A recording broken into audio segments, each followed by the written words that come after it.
Good evening, everyone. Let me tell you a strange story. It's a tale from the 1980s, set in a small village in the Northeast. It was shared by a young lady named May, who heard it from her grandmother. At that time, May's grandmother was still young, just a sophomore in college. Her grandmother was only a few years older than May, who was about 20 years old at the time. The story took place many years ago in the 1980s. In May's grandmother's village, there was a family with the last name Liu. They were the only family in the village with that name. No one knew where they came from, but they had been there for generations. Everything was normal for the Liu family until 1981, when they had a son. The Liu family already had 3 daughters, so this third child was a boy. He was in his 20s, the right age for marriage. But for some reason, he ran out in the middle of the night. It was the middle of the winter night. He went out by himself. It seemed that he was picking up something. This was all said by his sister, because his sister saw him for the last time. As a result, he could not be found at night.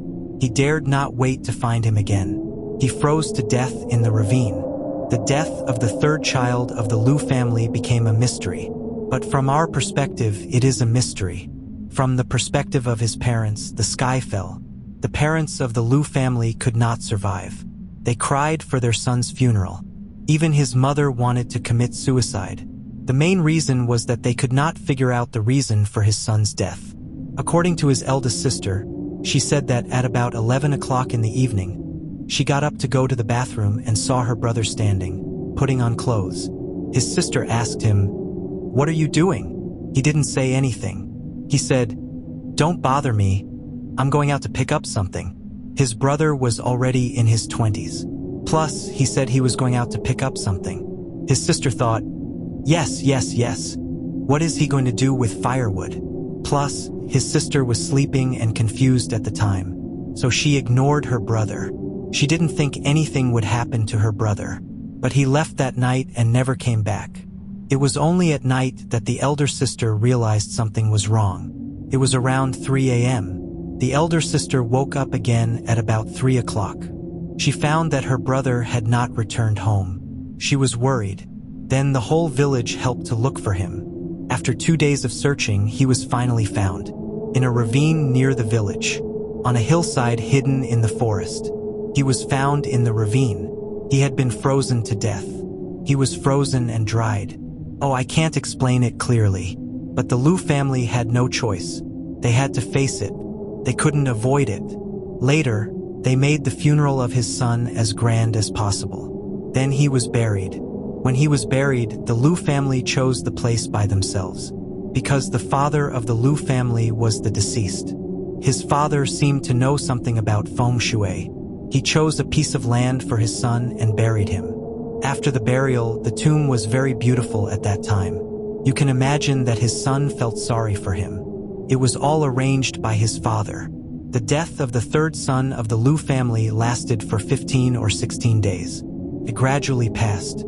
The villagers stopped paying attention to it. But the Liu family could no longer live. They cried all day long, especially his parents, who could not speak to the villagers. They started to cry. When they cried, they thought of their son. But no one expected that his son had died. It was about 1.5 to 2 months. During this time, suddenly one day, his mother went crazy. What did she say to the villagers? She said that my son came back last night. After coming back, he begged me to open the big iron gate of our house. So I opened the gate of our yard. After opening it, my son brought a lot of weasels with him. He moved rice, noodles, oil, and food from our house. He moved everything away. We might starve to death during the new year this year. When everyone heard this, they said, "What the hell is this? This woman might be crazy." She was shocked by the death of her son, so no one cared about her. They all tried their best to please her. That meant don't be sad. Don't think too much. Then everyone went to the eldest daughter to tell her about this. They told her to take your mother back quickly because she was standing in the middle of the yard. Everyone might be basking in the sun during the day. He went to talk to others about this. But when he asked his eldest daughter, even his eldest daughter said that my mother was not talking nonsense. The rice and flour in our house were stolen by weasels. It was my third brother who asked my mother to open the door when he came back at night. When I went there, everyone heard it.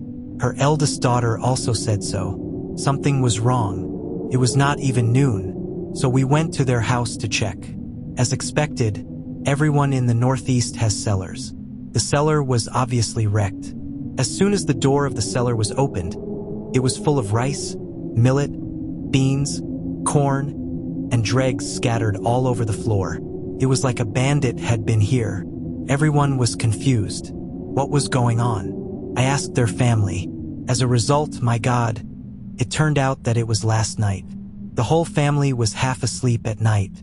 His mother had a dream. She dreamed that her son was crying in the dream. He was covered with wounds. His body was broken and his face was rotten. What did he say to his mother? He said, "Mom, please open the door at night. I can't stay here any longer. I've been targeted by weasels. A nest of weasels bite me every night. Look at my face." Then I begged them. I said, "Great immortals, please don't bite me. I just died." It was not easy for me. But they said, "If you don't bite us, what will we eat?" Then I said, "We have food at home. I'll ask my mother's family to share some with you. It should be a little after 1 o'clock in the evening." His mother had this dream. After waking up, his mother was anxious. She woke up his old man. Get up and open. My son told me that a weasel was biting him. He said he would stop biting him if he came to our house to get some food. But he told his father that he had lied about it. But don't forget that his son had just died. The old couple was desperate. They were still in grief over their son's death. So they opened the door in the middle of the night. After opening it, they leaned over the window and looked outside.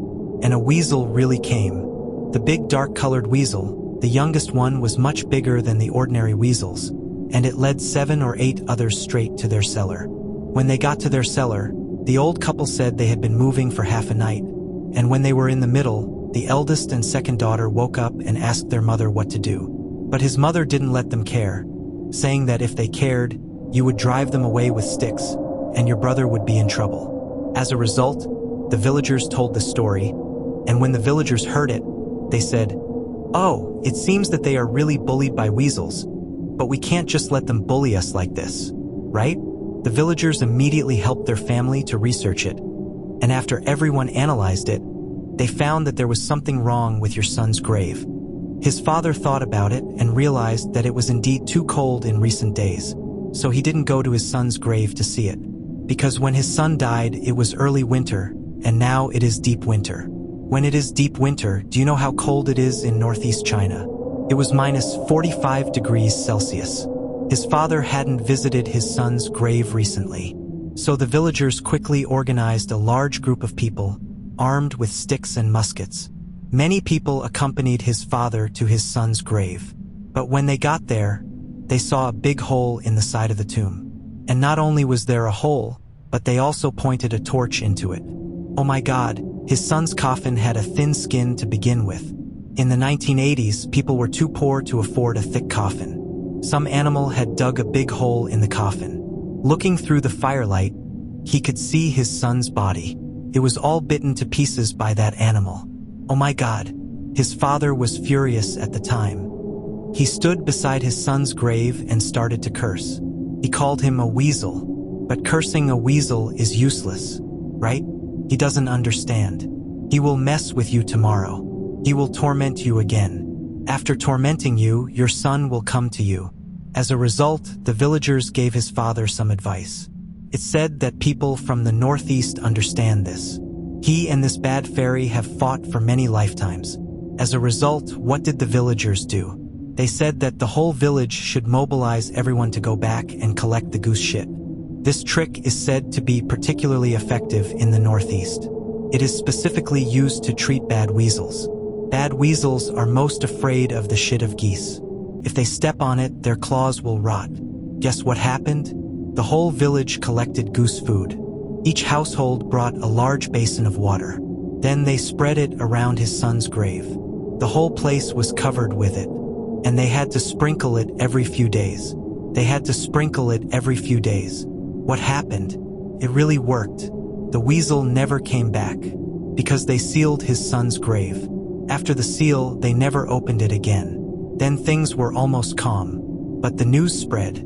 Everyone in the area knew about it. Especially at that time, my little sister's grandmother was still very young. She said that everyone in our village was scared because after we helped him, afraid that the weasel would blame me, that's why he came looking for us. The whole village, fed the goose desperately. After feeding, we let the goose poop. Then we collected the poop and spilled it all over the door of our cellar, because we were afraid that the weasel would come and dig up our cellar. If you're enjoying the video, please subscribe the channel for future videos, and like and share with your friends.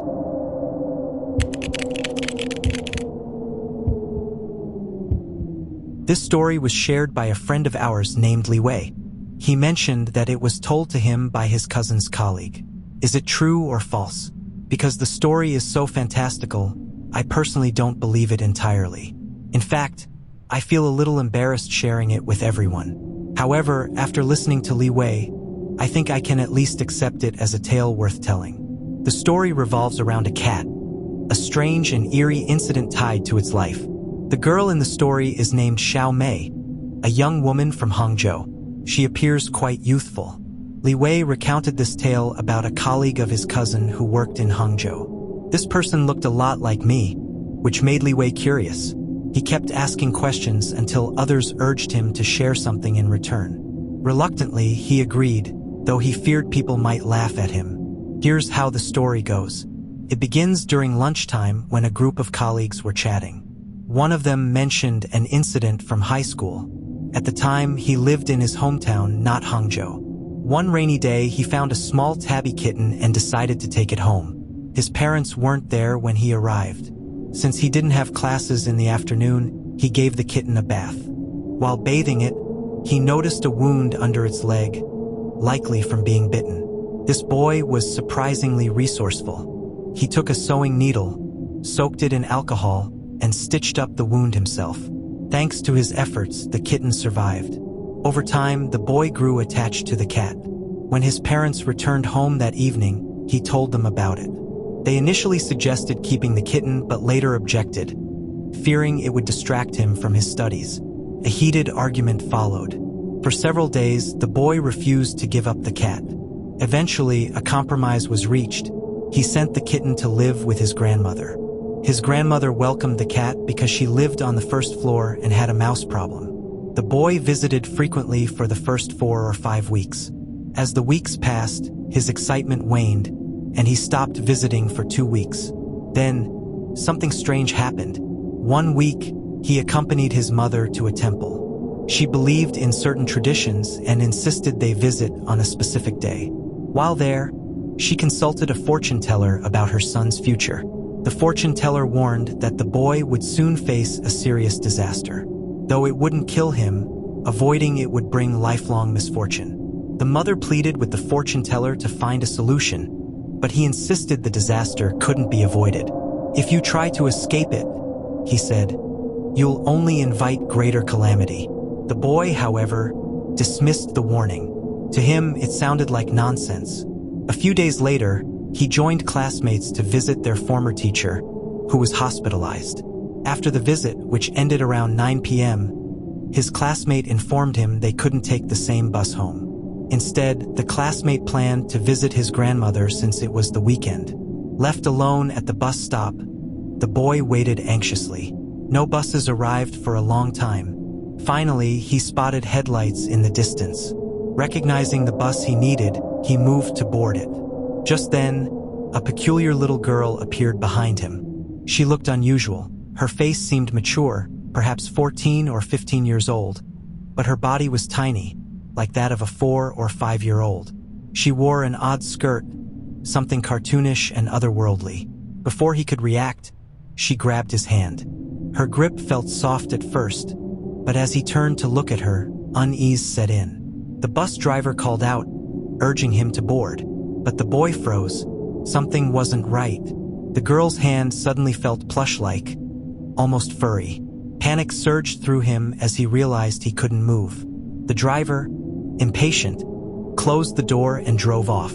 Moments later, the girl released him and ran toward a nearby park. Shaken, the boy flagged down a taxi.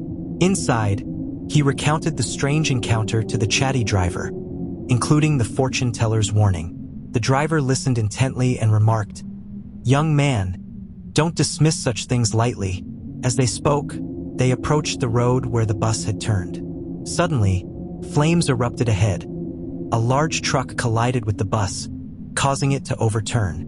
Miraculously, most passengers escaped uninjured, though the scene was horrifying. The driver turned to the boy and said, "That little girl saved you." Grateful, the boy asked to be dropped off at home. When he arrived, he told his mother everything. The next morning, they planned to visit his grandmother. During a phone call, his grandmother mentioned something unsettling. "Tell Xiao Mei," she said. "I didn't harm the cat, but its tail fell off last night. It's bleeding badly." The boy's mother was stunned. They rushed to retrieve the cat, which now lives with them. Reflecting on the events, the family believes the girl who saved him was no ordinary child. It was the cat, sacrificing part of its tail, and possibly one of its 9 lives, to protect him. To this day, they wonder, what truly happened? Was the cat repaying the boy for saving its life years ago? Or was it fulfilling some deeper, mystical bond? Whatever the truth, the story leaves a lasting impression. A reminder of gratitude, sacrifice, and the mysterious connections between humans and animals. Li Wei concluded the story by saying, "Some things are hard to explain. Maybe the cat used its own life to save him. If a cat loses its tail, it risks death if it falls from a height. Cats are said to have 9 lives, and each life is tied to their tail. That night, the cat lost a significant part of its tail. Perhaps it sacrificed one of its lives to save my cousin's colleague." Though the story stretches belief, it's hard not to feel moved by the idea of such loyalty and selflessness, even from an animal. Whether it's true or not, the tale of the cat's sacrifice continues to intrigue and inspire those who hear it.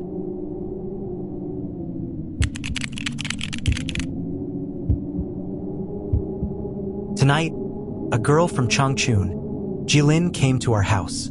Her name is Mei Ling. She is a female student still in college. Today, she wants to tell us about something that happened when she was in high school during military training. However, I must say, after reading her story, I feel that what she encountered was not right. The black shadow she mentioned is not that simple. So, I have to inform you in advance that some of it is written by the young lady, and some of it is analyzed by me.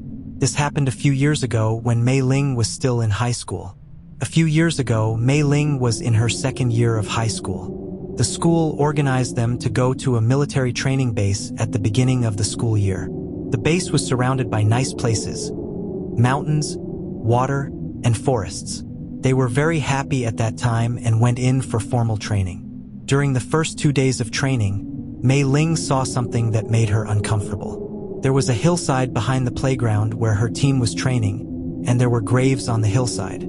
Although the graves were not very obvious, there were tombstones.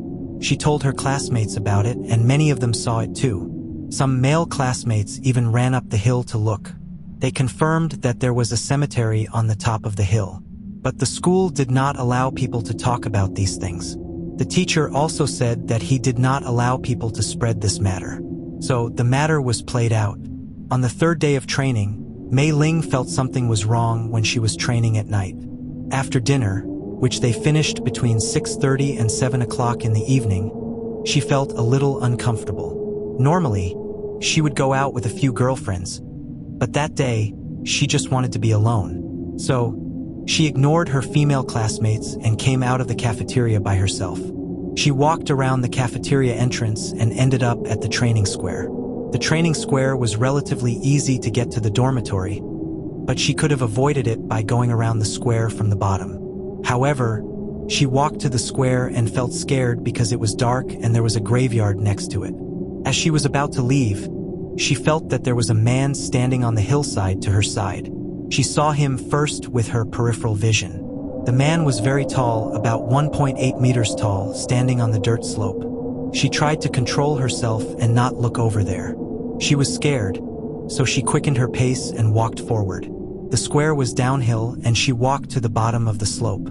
At this time, her classmates came one after another, so she got brave and looked back. Sure enough, there was a man standing on the hillside, a dark shadow.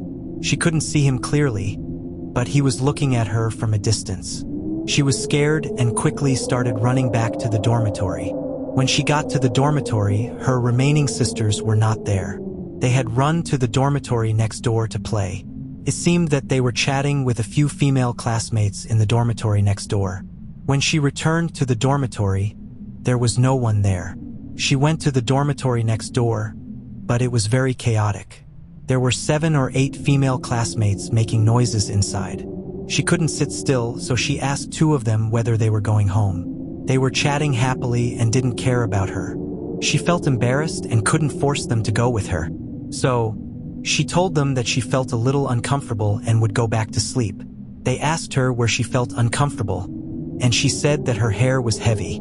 They told her to go back and sleep, so she had no choice but to go back to their dormitory. The big iron door of their dormitory was very heavy. It was made of iron, and you had to pull hard to open it. But something strange happened that day.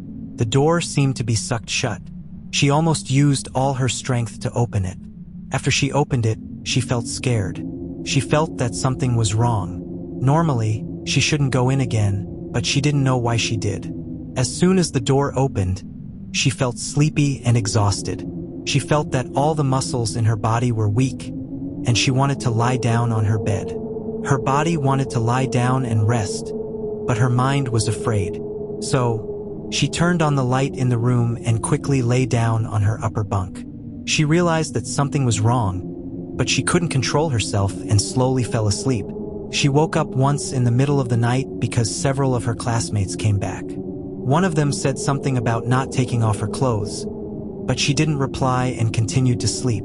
She woke up again just after 1 o'clock in the morning. She woke up in a daze, not because she wanted to go to the bathroom or take off her clothes. She woke up with her eyes half open and saw a faint glow in her room. It seemed like someone had turned on a small light, but the light was still flickering. She immediately looked under the bed and saw a man with a faint glow on his body. There was a beam of light on his chest, and he was very tall, nearly 1.9 meters tall. A big black shadow was standing next to the lower bunk diagonally opposite her. But the girl on the lower bunk was lying on her back and was half asleep. Then the guy made an abnormal move towards the girl. He just peeked at the girl bending over, as if he was doing something. At that moment, Mei Ling was scared. She took a deep breath and came to her senses. She had an idea. There was a small mirror under her pillow. She usually looked in the mirror before going to bed at night. The small mirror was just next to her hand, half of it exposed. She touched it and thought of throwing the mirror to the ground to scare the black shadow. She threw the small mirror down the second-floor bed. The mirror broke with a click, and the sound of the broken mirror scared the black shadow. The light and shadow on the black shadow became vague as the mirror broke.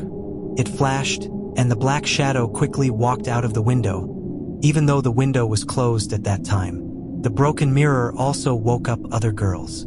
Several female classmates woke up and were unhappy with her. They said, "Don't put the mirror so high. It scared me." Mei Ling didn't say anything and pretended that she was still lying there and had not woken up yet. She felt that she shouldn't talk nonsense and should take the overall situation into consideration. If she said what she just saw, the dormitory would be in chaos, and no one would be able to sleep. So, she lied and said, "Ouch, I'm sorry. I just knocked the mirror off." The night passed like this, but she was the only one who knew about it. She didn't sleep much that night and was in a bad mood the next day. The next day, she asked the instructor for leave, but the instructor was not easy to talk to. She said desperately, "I can't hold on to something. What city are you from? This girl can't do it." Finally, she got anxious and said to the instructor, "I said you guys are haunted. I saw something last night." But the instructor, who was very strict just now, turned pale when he heard what she said and stopped talking. At this time, Mei Ling also clearly felt that there seemed to be something wrong here. The instructor must know something. Soon the instructor called the teacher their homeroom teacher because the homeroom teacher also had to go to the military training. The teacher called her back and took special care of her, even giving her candy. Mei Ling said that she knew there was something wrong with the base at the time, but she didn't dare to say it. The homeroom teacher also didn't let her say it. So this is the only way to deal with it. But in the end, the class teacher also told them to hide behind the mountain and stay away from it. Don't go out anymore.